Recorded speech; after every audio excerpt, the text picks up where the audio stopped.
Mobile ఆరాధన కార్యక్రమానికి చేరి వచ్చిన సహోదరులందరికీ కూడా ప్రభు ప్రేమతో వందనాలు తెలియపరుచుకుంటూ గడిచినటువంటి వారంలో మన యొక్క టాపిక్ ఉపవాసం గురించి మనము తెలుసుకున్నాం.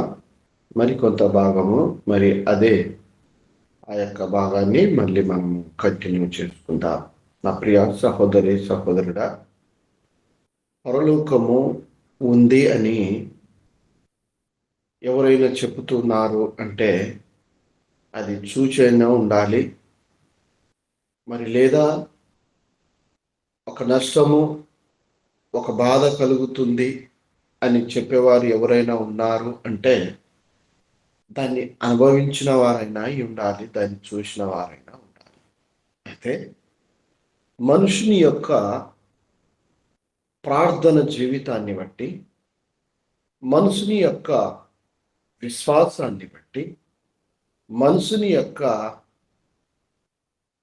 దేవుని పైన ఉన్న నమ్మకాన్ని బట్టి పరలోకపు ఆశీర్వాదములు తప్పకుండా దొరుకుతాయి అని చెప్పినటువంటి వారు ఉన్నారు అంటే అది చూసినటువంటి వారై ఉంటేనే ఆ యొక్క ఆశీర్వాదములు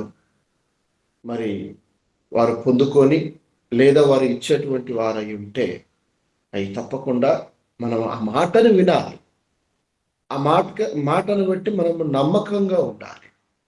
ఎందుకంటే మనము ఎదుటి వ్యక్తి మనకు చెప్పేటువంటి మాటలను బట్టి అతడు అనుభవించి మనకు చెప్తాడు, లేదా అతడు చూచి మనకు చెప్తాడు. ఆ యొక్క వ్యక్తిని బట్టి మనము కూడా నమ్మి, అవును ఇది నిజమే ఉంటుంది కదా, ఇతను అనుభవించి మనకు చెబుతున్నాడు కదా, ఇతను చూచి మనకు చెప్తున్నాడు కదా అని మనం ఎప్పుడైతే ఆ మనిషి యందు మనము నమ్మకం ఉంచుతామో అప్పుడు మన జీవితంలో చేయవలసినటువంటి కార్యక్రమాలన్నిటికీ కూడా ఆశీర్వాదము కలుగుతుంది. అయితే నా ప్రియ సహోదరుడా, ప్రార్థన జీవితంలో ఎలా ఉండాలి, ప్రార్థన ఎలా చేయాలి, ఉపవాసంలో ఎలా ఉండాలి, ఉపవాసం ఎలా చేయాలి, దేవునికి ఇష్టడుగా ఎలా జీవించాలి, దేవునికి ఇష్టమైనటువంటి ప్రవర్తన ఎలా ఉండాలి, అపవాది మన దగ్గరికి వచ్చినప్పుడు అపవాదిని మనము ఏ విధముగా జయించే వారమై ఉండాలి అని మాటలను ప్రభువైనటువంటి యేసుక్రీస్తు వారు మనకు నేర్పిస్తూ ఉన్నారు మత్తయి సువార్త నుంచి.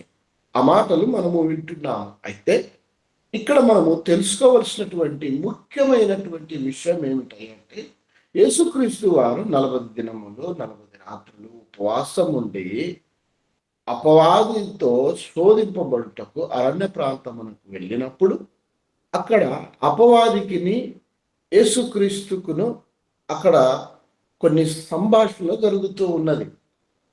అపవాది ఎంత శక్తిమంతుడో అక్కడ మనము చూస్తూ ఉన్నాము. యేసుక్రీస్తు వారిని అపవాది ఏ విధముగా తన వైపు తిప్పుకోవాలనుకుంటున్నాడో అక్కడ మనము చూస్తూ ఉన్నాం.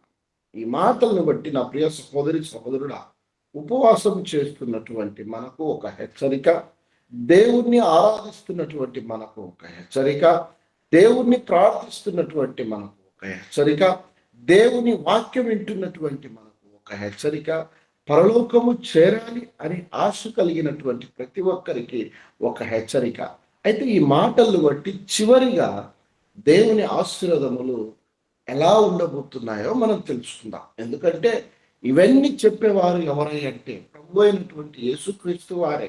ఆయన మనకు ఒక పాఠము, మన జీవితాన్ని ఏ విధంగా ముందుకు తీసుకువెళ్ళాలి, మన జీవితాన్ని ఏ విధంగా మనము ప్రార్థన జీవితంగా మార్చుకోవాలి, అపవాది శోధనలు వచ్చినప్పుడు ఏ విధంగా జయించాలి, అపవాదికి తిరిగి దేవుని వాక్యము ఏ విధంగా బోధించాలి అని మాటలు ప్రభు అయినటువంటి యేసుక్రీస్తు వారి ద్వారా మనము నేర్చుకుంటున్నాము. గడిచినటువంటి వారంలో మత్తయి సువార్త 4వ అధ్యాయం నుండి కొన్ని మాటలు మనము విన్నాము. అయితే ఆ మాటలు ఎంతవరకు మనము చూడగలిగామై అంటే శోధకుడు ఆయన యుద్ధకు వచ్చి నీవు దేవుని కుమారుడు అయితే ఈ రాళ్లను రొట్టెలగునట్లు ఆజ్ఞాపించుమనెను. అయితే ఇక్కడ మనము గడిచినటువంటి వారంలో ఒక మాటను మనము జ్ఞాపకం ఉంచుకున్నాం. ప్రియ సహోదరి సహోదరుడా, మనము అలా రెచ్చగొచ్చినప్పుడు మనము తొందరగా పోయినటువంటి యేసుక్రీస్తు నామములో అని మనము రెచ్చిపోతాము, లేదా మనకు కోపం వస్తుంది. నా దేవుడు నమ్మదగిన వాడు, నా దేవుడు సత్యవంతుడు. ఎవరైనా కానీ దేవుని నమ్ముకున్నటువంటి పిల్లలను యేసుక్రీస్తును అవమానిస్తే ఎవరు కూడా ఒప్పుకోరు, ఎవరు కూడా ఓర్చుకోలేరు. ఎందుకంటే ఆయన మీద ఉన్నటువంటి అలాంటి విశ్వాసము, అలాంటి నమ్మకము. కాబట్టి ప్రియ సహోదరి సహోదరుడా, ఇందులో ఒక మాటను మనము జ్ఞాపకం చేసుకోవాలి. ఇందులో అపవాది యేసుక్రీస్తు వారిని రెచ్చగొట్టేటువంటి మాటలు చెప్తూ ఉన్నాడు. యేసుక్రీస్తు వారు అనుకుంటే ఆ రాళ్లను రొట్టెలుగా మార్చగలడు, ఆ రాళ్లను రొట్టెలుగా చేయగలడు. కానీ అక్కడ యేసుక్రీస్తు వారు తన్ను తాను తగ్గించుకొని దేవుని యొక్క పరిచర్యను అపవాదికి చెబుతున్నారు. దేవుని యొక్క వాక్యాన్ని అపవాదికి నేర్పిస్తూ ఉన్నాడు. దేవుని వాక్యం ఏమై ఉన్నదో అపవాదికి వినిపిస్తున్నాడు. మనం కూడా ఎవరైనా ఇలాంటి శోధన మన పైన చేసినప్పుడు అప్పుడు మనము ఏ విధంగా ఉండాలి, ఏ విధంగా మనల్ని మనము తగ్గించుకోవాలని యేసుక్రీస్తు వారు నేర్పిస్తున్నాడు. అయితే మనము చూద్దాం మరొకసారి. మరి మత్తయి సువార్త 4వ అధ్యాయం 3వ వచనము ఒకసారి మనము జ్ఞాపకం చేసుకుందాం. ఆ శోధకుడు ఆయన యొద్దకు వచ్చి, నీవు దేవుని కుమారుడు అయితే ఈ రాళ్లను రొట్టెలగునట్లు ఆజ్ఞాపించుమనెను.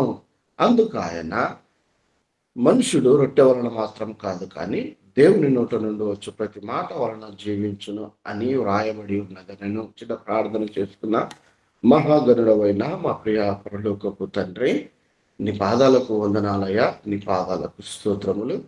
గడిచిన వారం మొదలుకొని ఇంతవరకు మీ బిడ్డలమైనటువంటి మా పైన మీరు కనికిరము చూపించారు తండ్రి. మీ ఆశీర్వాదములు మా పైన ఉంచారు. మీకు వందనములు తండ్రి.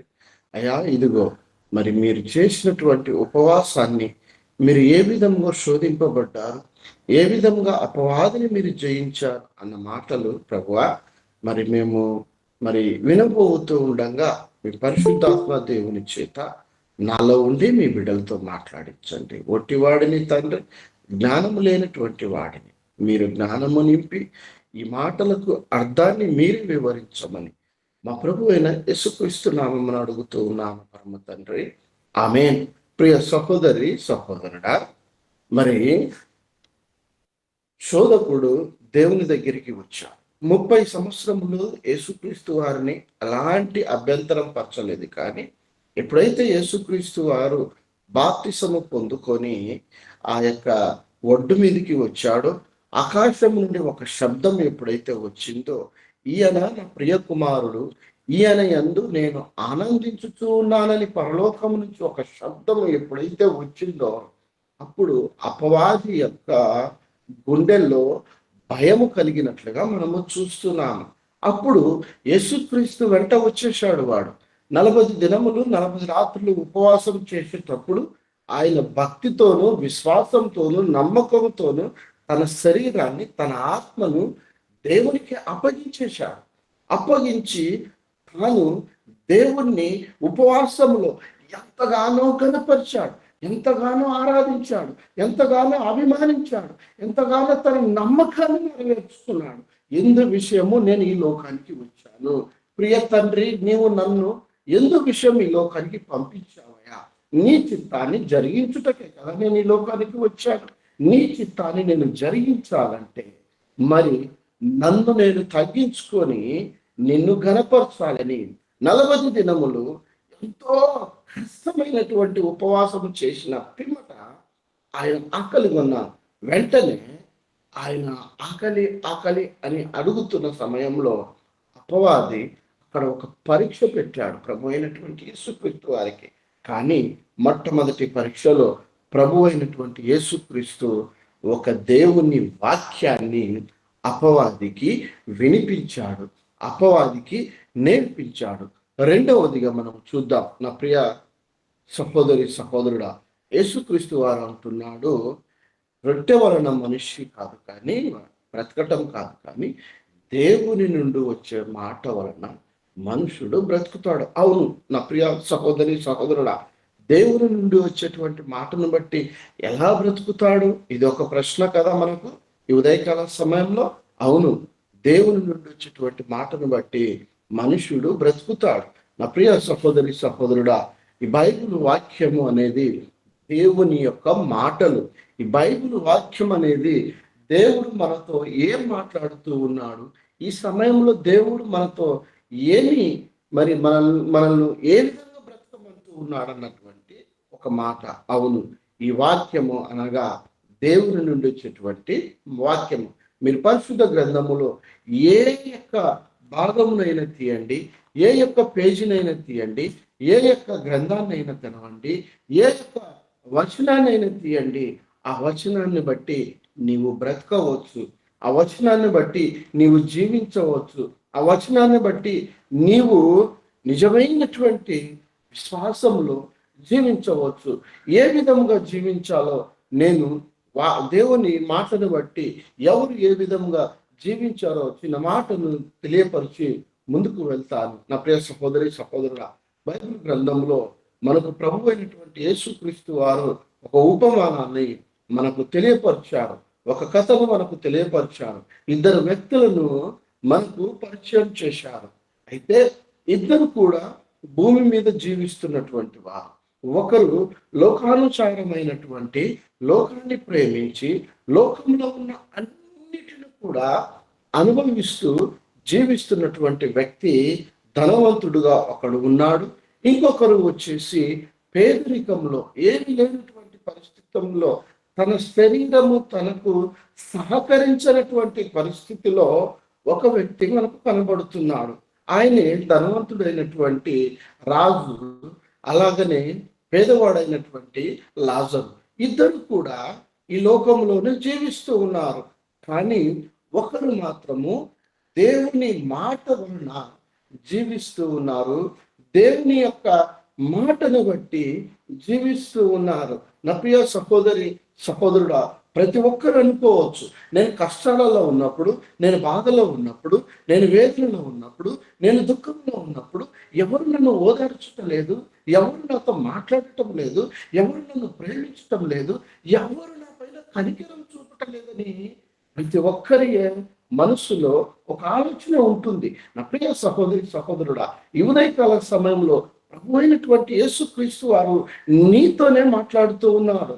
డైరెక్ట్ గా నిన్నే పరామర్శిస్తూ ఉన్నాడు, నిన్నే పరలోకము నుండి నీ వైపే చూస్తున్నాడు. అయితే దేవుడు నీతో మాట్లాడాలంటే నీవు చేయవలసినటువంటి పని ఏమిటి అంటే, దేవుని మాటను బట్టి నీవు బ్రతకాలి అంటే నీవు చేయవలసినటువంటి పని ఏమిటి అంటే వాక్యము చదవటమే, బైబిల్ గ్రంథము చదవటమే. అందుకే ఈ ఇద్దరు మనుషులు కూడా, ఒక మనిషి మాత్రము లోకాన్ని బట్టి సంతోషిస్తూ అతని యొక్క మరి ఆ యొక్క గృహములో అనేకమైనటువంటి మరి సేవకులు పనివారు అందరూ ఉన్నారు. కానీ తన శరీరము తన ఆధీనములో మంచి ఆరోగ్యముతో ఉన్నాడు. కానీ ఒక మనుష్యుడు మాత్రము తినుటకు యొక్క ఆహారము లేక, ఉండుటకు వసతి లేక, ఆ యొక్క శరీరం అంతా కూడా కురుపులతోనూ పుండ్లతోనూ భయంకరమైనటువంటి పరిస్థితిలో ఉన్నాడు.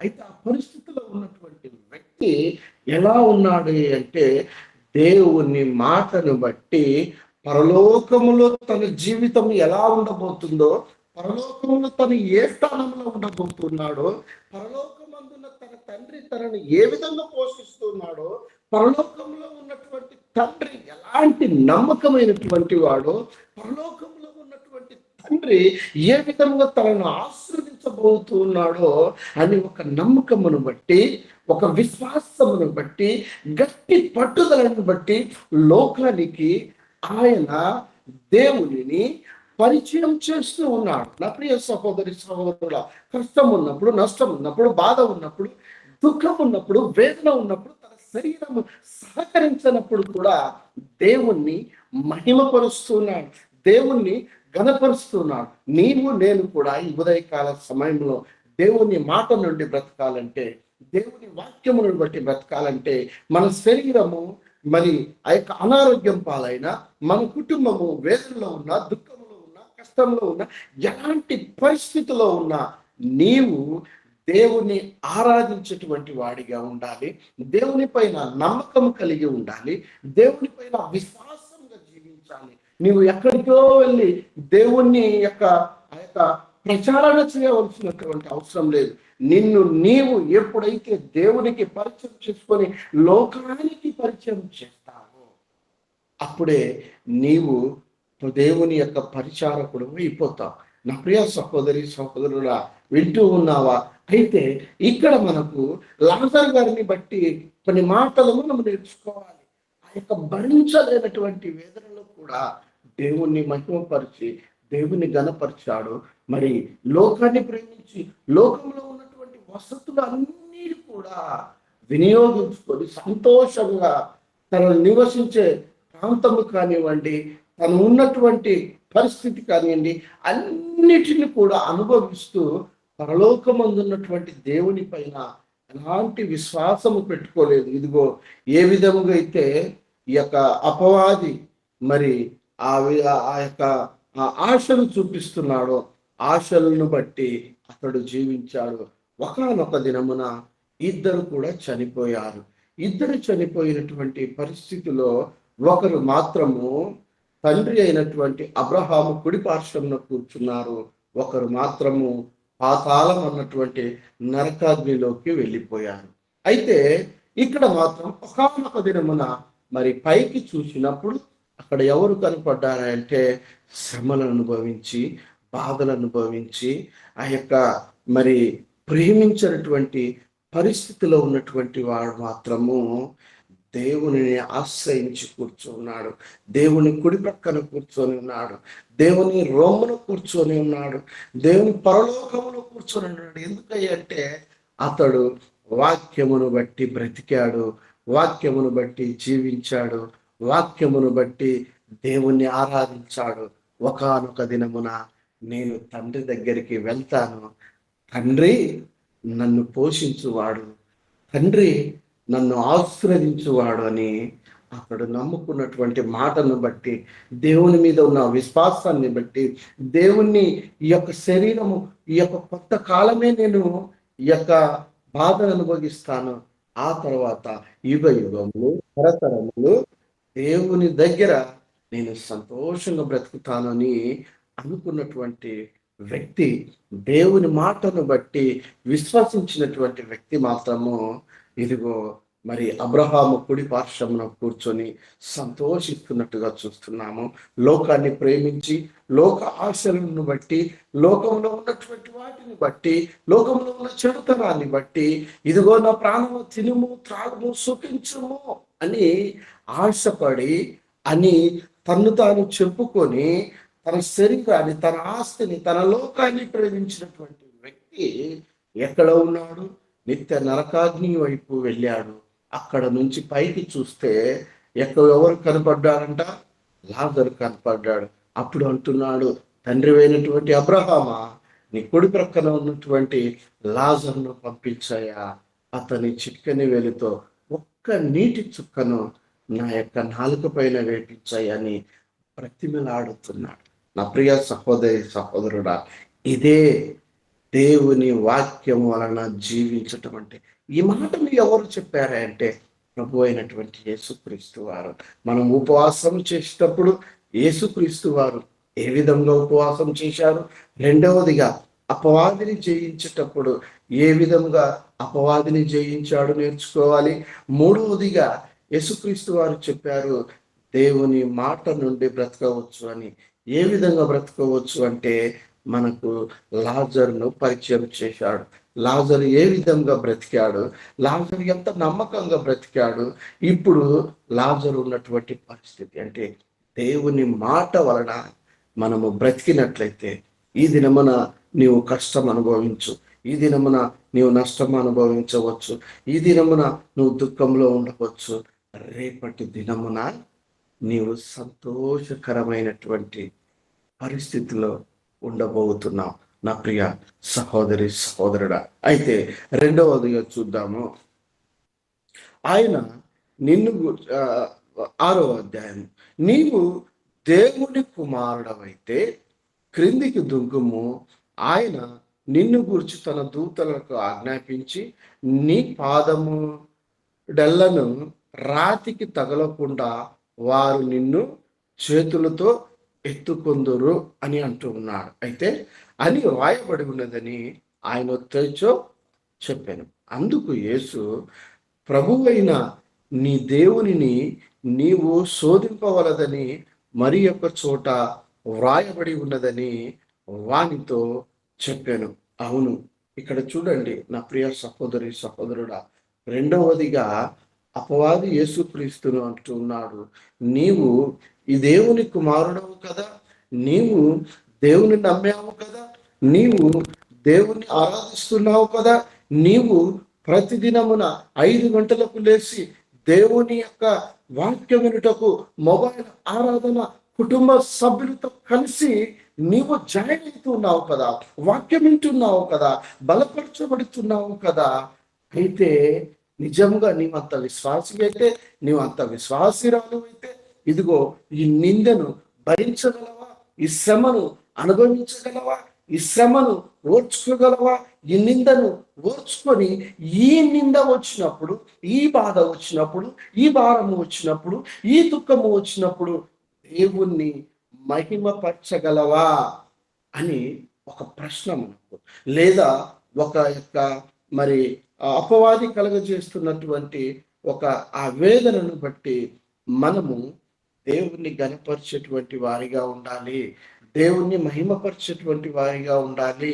లేదా అపవాది అంటున్నాడు, నీవు ఎన్ని అనుసరిస్తున్నావు కదా, నీవు దేవుని కుమారుడివే కదా, నీవు 5 గంటలకు లేచి మొబైల్ ఆరాధనలో నీ నిద్రను త్యాగం చేసుకొని మొబైల్ ఆరాధనలో వాక్యం వింటున్నావు కదా, అయితే నీవు మరి దేవుని పైన ఇంత నమ్మకం ఉంచుకున్నావు కదా, మరి నీ శ్రమలన్నీ తొలగిపోవచ్చును కదా, నీ నిందలన్నీ తొలగిపోవచ్చును కదా, నీ భారమంతా తొలగిపోవచ్చును కదా, నీ వేదనంతా సమాప్తమవచ్చు కదా. ఎందుకంటే నీవు దేవుని కుమారుడవు, నీవు దేవుని కుమార్తెవు అని ఒక మాట నీకు రావచ్చు. అయితే ఇక్కడ యేసుక్రీస్తు వారు దానికి ఒక ఆన్సర్ ఇస్తూ ఉన్నాడు.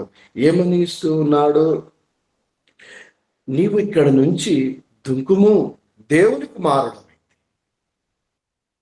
నీ దేవదూతలు వచ్చి నిన్ను భూమికి నీ పాదములు తగలకుండా, నీకు దెబ్బలు తగలకుండా, నీవు పడిపోకుండా నిన్ను వచ్చి ఎత్తుకుందురేమో. అయితే యేసుక్రీస్తు వారు రెండో పరీక్షను కూడా మరి అపవాది నుండి జయిస్తూ అపవాదికి రెండోసారి దేవుని యొక్క గొప్పతనాన్ని వివరిస్తూ ఉన్నారు, దేవుని వాక్యాన్ని బోధిస్తూ ఉన్నాడు. నా ప్రియ సహోదరి సహోదరుడా, ఏమంటూ ఉన్నాడు? ఆయన నిన్ను గూర్చి తన దూతలకు ఆజ్ఞాపించును, నీ పాద ఎప్పుడైనాను రాతికి తగలకుండా వారు నిన్ను చేతులతో ఎత్తుకుందురు అని వ్రాయబడి ఉన్నదని ఆయనతో చెప్పాను. అందుకు యేసు, ప్రభు అయిన నీ దేవుని నీవు శోధింపవలదని మరి యొక్క చోట వ్రాయబడి ఉన్నది అని వానితో చెప్పాను. చూడండి, ఇక్కడ మనము చేసేటువంటి పనిలో మనము ఏ పని అయితే చేస్తూ ఉన్నామో, ఏ ఉపవాసం అయితే చేస్తూ ఉన్నామో, ఎందు నిమిత్తం అయితే ఉపవాసం చేస్తూ ఉన్నామో, ఆ ఉపవాసాన్ని బట్టి మనము దేవునిని శోధించకూడదు. నమ్మకంగా ఒక్కసారి మనము దేవుని యొక్క సన్నిధికి వెళ్ళాము అంటే మన శరీరము, మన నిందలు, మన బాధలు, మన భారములు, మన వేదన, మన దుఃఖము అంతా కూడా ఆయన ఆధీనంలోకి వెళ్ళిపోయాయి. ఎప్పుడైతే నువ్వు బాప్తిసం తీసుకున్నావు, ఎప్పుడైతే దేవా నేను పాపిని, నన్ను కరుణించు అని నువ్వు ఎప్పుడైతే పాప క్షమాపణ అడిగావు. అయ్యా, నేను నీ కుమారుని గాను నీ కుమార్తెగాను జీవించాలని ఆశపడుతున్నానని ఎప్పుడైతే నువ్వు అడిగావో అప్పుడే నీకున్న భారములన్నీ కూడా తొలగిపోయాయి. అయితే నీవు చేయవలసినటువంటి పని ఏమిటంటే వాక్యాన్ని బట్టి బ్రతుకుట, దేవుణ్ణి అవమానపరిచే విధంగా నువ్వు ఎప్పుడూ చేయకూడదు. నా ప్రియ సహోదరి సహోదరుడా, అయితే మూడవదిగా చూద్దాం. ప్రభు అయిన నీ దేవుని నీవు శోధింపవలదని మరి ఒక చోట వ్రాయలేదని వానితో చెప్పాను. మరణ అపవాది మిగులు ఎత్తైన కొండ మీదకి ఆయనను తోలుకొని పోయి ఈ లోక రాజ్యములన్నిటినీ వాటి మహిమలను ఆయనకు చూపి, నీవు సాగిలపడి నాకు నమస్కారము చేసిన ఎడల వీటన్నిటిని నీకు ఇచ్చేదనని ఆయనతో చెప్పగా, యేసు వారిని సాతానా పొమ్ము. చూడండి, మూడవదిగా మిగులైనటువంటి ఆ యొక్క పర్వతం మీదకి వెళ్ళి లోకంలో ఉన్న అన్నీ కూడా చూపించాడు. అయితే ఇవన్నీ కూడా నీకు ఇస్తాను, నువ్వేం చేయాలి?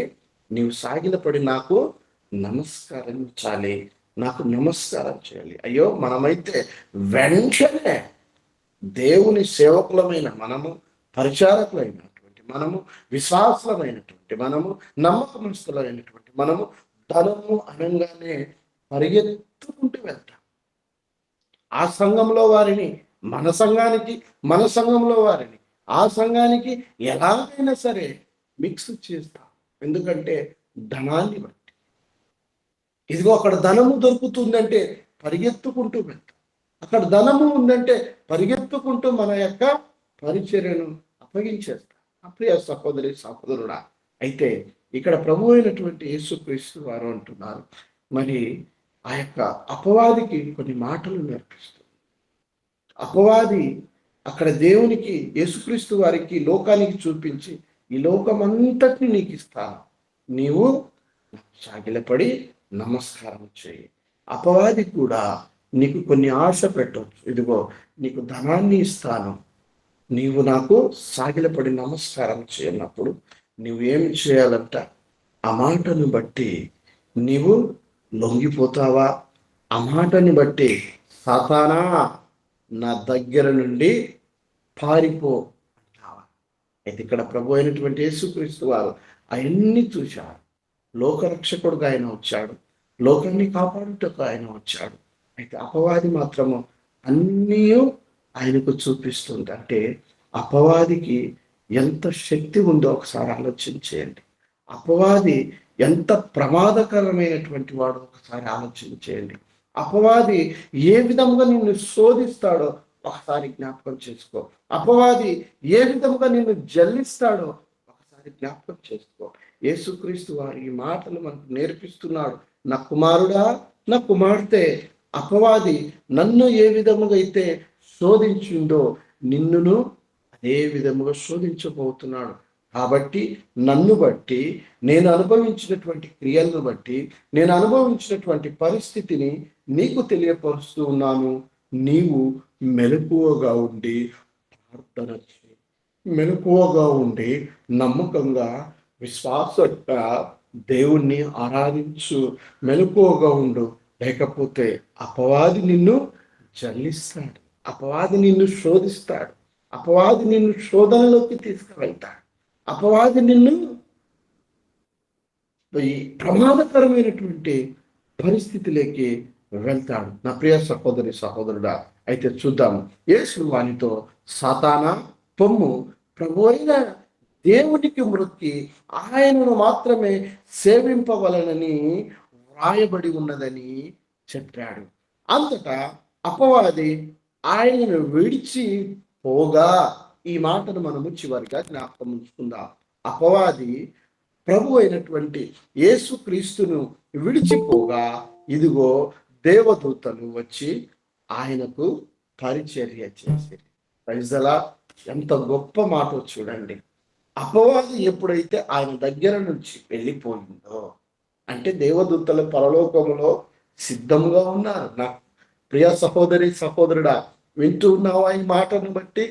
పరలోకము నుండి దేవదూతలు నిన్ను ఆశీర్వదించుటకు, నిన్ను కాపాడుటకు సిద్ధముగా ఉన్నారు. అంటే ప్రభు అయినటువంటి యేసుక్రీస్తు వారు నీకు సమీపంలోనే ఉన్నాడు. పరిశుద్ధాత్మ దేవుడు నీతోనే ఉన్నాడు. అయితే నీలో రావాలి అంటే, నీలో ప్రవేశించాలంటే, నిన్ను ఆశీర్వదించాలంటే, నువ్వు ఆశీర్వదింపబడాలి అంటే నీవు చేయవలసినటువంటి పని ఏమిటో తెలిసిన, నీ దగ్గర నుండి, నీ మనసులో నుండి, నీ గృహంలో నుండి, నీ ప్రాంతంలో నుండి, నీ పరిసరాల ప్రాంతంలో ఉన్నటువంటి అపవాదిని నీవు వెళ్ళగొట్టేవాడివై ఉండాలి, వెళ్ళగొట్టే దానవై ఉండాలి. ఎప్పుడైతే నీ నుండి అపవాదిని బయటికి పంపిస్తావో, అపవాదిని ఎప్పుడైతే త్రోలేస్తావో, అప్పుడు వెంటనే దేవదూతలు, వెంటనే పరిశుద్ధ యేసుక్రీస్తు వారు నీలో జీవించుటకు సిద్ధంగా. ఈ యొక్క మాటలను బట్టి యేసుక్రీస్తు వారు అనుభవించి పరలోకము వెళ్ళాలంటే ఒక మార్గాన్ని చూపిస్తున్నాడు. ఆ మార్గంలో నీవు నేను ఎలా నడవాలి, ఆ మార్గంలో నీవు నేను ఎలాంటి పరిస్థితి వచ్చినా సరే దాన్ని ఏ విధంగా జయించాలి, అపవాదిని ఏ విధంగా జయించాలి, కష్టాన్ని ఏ విధంగా జయించాలి, భారాన్ని ఏ విధంగా జయించాలి, బాధలను ఏ విధంగా, సమస్యలను, లోకాన్ని ఏ విధంగా జయించాలి. ఈ మాటలను బట్టి మనము కూడా ఈ వాక్యాన్ని అంగీకరించి మొట్టమొదటిగా మనం ఏం చేయాలంటారు? దేవుణ్ణి రెచ్చగొట్టినప్పుడు మనం వెంటనే యేసు నామములో జరుగుగా అక్కడ దేవుని చిత్తమేమి, దేవుడు ఏ విధంగా జరిగించగలడు? ప్రార్థన చేయి, నమ్మకం ఉంచు, విశ్వాసం ఉంచు. లాజరు ఏ విధంగా దేవుని మాటలను బట్టి జీవించాడు, పరలోకానికి వెళ్ళాడు. నా ప్రియ సహోదరి సహోదరుడు, ఎప్పుడైతే యేసుక్రీస్తు సాతానా పొమ్ము అన్నాడు, వెంటనే పరలోకము నుండి దేవదూతలు వచ్చి పరిచర్య చేశారు. నా ప్రియ సహోదరి సహోదరుడు, ఉపవాసం చేస్తున్నటువంటి నీవు చేయవలసినటువంటి పనులు, చేయవలసినటువంటి ఆచారాలు, చేయవలసినటువంటి పద్ధతులు, ఉండవలసినటువంటి అన్నీ కూడా ఈ యొక్క వార్త అధ్యాయము నుండి 11 వచనాల వరకు మన యొక్క జీవితాన్ని ఏ విధంగా చక్కబెట్టుకోవాలి, యేసుక్రీస్తు ఏమి నేర్పించాలనేటువంటి మాటలు మనం విన్నట్లయితే మనము విశ్వాసంగా ఆస్వాదింపబడతాము, నమ్మకంగా జీవించబడతాం. కాబట్టి ఈ యొక్క మాదిరిగా నీవు జీవించి ఆశీర్వాదములు పొందాలని నేను ఈ యొక్క మాటలను మీకు తెలియపరుస్తూ ముగిస్తున్నాను. దేవుడి యొక్క మాటలను దీవించి ఆశీర్వదించునుగాక. ప్రార్థించుకుందాం. ప్రియ పరలోకపు తండ్రి, నీ పాదాలకు వందనాలు, స్తోత్రాలు. ఇంతవరకు తండ్రి మీరు మాతో మాట్లాడారు. ఇంతవరకు తండ్రి మేము ఏ విధంగా జీవించాలి, అపవాదిని మా నుండి ఏ విధంగా మేము తండ్రి రాళ్ళతోలాలి, అపవాదిని మా నుండి ఏ విధంగా తండ్రి బయటికి పంపించాలి మీరు నేర్పించారు. ఏ విధంగా జీవించాలి మా తండ్రి వాక్యాన్ని బట్టి జీవించాలని మీరు తెలియపరుస్తున్నారు. అవును తండ్రి, వాక్యాన్ని బట్టి జీవించినటువంటి లాజరు తండ్రి మీ కుడి పార్శ్వమున కూర్చున్నాడు. లోకాన్ని బట్టి జీవించినటువంటి ధనవంతుడు నరకాగ్నిలో ఉన్నాడు. తండ్రి దేవ, లోకము శాశ్వతము కాదు, పరలోకము శాశ్వతం. ఆ పరలోకములో మేము చేర్చబడుటకు, ఆ పరలోకములో మేము చేరుటకు తండ్రి మాకు వాక్యాన్ని దయచేసిన గొప్ప తండ్రి, వాక్యాన్ని బట్టి మేము జీవించి, వాక్యాన్ని బట్టి మేము పరలోకాన్ని చేరే ధన్యత మాకు అనుగ్రహించి, ఈ మాటలతో మమ్మల్ని పలకరించినందుకు నీకు వందనాలు తెలియపరుచుకుంటూ ఈ యొక్క సమయంలో మా తండ్రి వాక్యమైన మీ విడలను మీ చేతికి అప్పగించుకుంటున్నా. ఎవరు ఏ పరిస్థితిలో ఉన్నారు, ఎవరు ఎలాంటి బాధలో ఉన్నారు, ఎవరు ఎలాంటి తండ్రి చెప్పుకోలేని పరిస్థితిలో ఉన్నారు తండ్రి, వారిని మీరు దర్శించి వారిని మీరు బలపరచమని వేడుకుంటూ ఈ దినమున పుట్టినరోజులు అలాగనే తల్లి పెళ్లి దినాలు జరుపుకుంటున్నటువంటి వారిని మీరు దీవించి ఆశీర్వదించండి. అలాగే ఈ ఉదయం మొదలుకొని సాయంత్రం వరకు మీ బిడ్డల తండ్రి పని భారం అందును మా తండ్రి వారు చేస్తున్నటువంటి పనిని బట్టి వారిని దీవించండి. రాకపోకలు అన్ని విషయాలలో సహాయం అందించి కృప చూపండి. అలాగే తండ్రి ఈ కార్యక్రమంలో పాల్గొన్న ప్రతి ఒక్కరిని మీ చేతికి అప్పగించుకుంటూ తండ్రి వారికి కావలసినటువంటి పరలోకపు ఆశీర్వాదములు మా పైన మెండుగా దయచేయమని వేడుకుంటూ మా ప్రభువును మీ ప్రియకుమారుడు యేసుక్రీస్తు నామమున అడుగుతూ వేడుకొనుచు ఉన్నాము పరమ తండ్రి. ఆమె మన తండ్రి అయినటువంటి ప్రేమయు యేసుక్రీస్తు కృపయు పరిశుద్ధాత్మ దేవుని సహాయం మన పునీతరులకు సదాకాలము తోడై ఉండును గాక. ఆమేన్, ఆమేన్, ఆమేన్. అందరికి వందనాలు పాస్టర్ గారు. వందనాలు. వందనాలు పాస్టర్ గారు. వందనాలు. Praise lord sir. Praise the lord.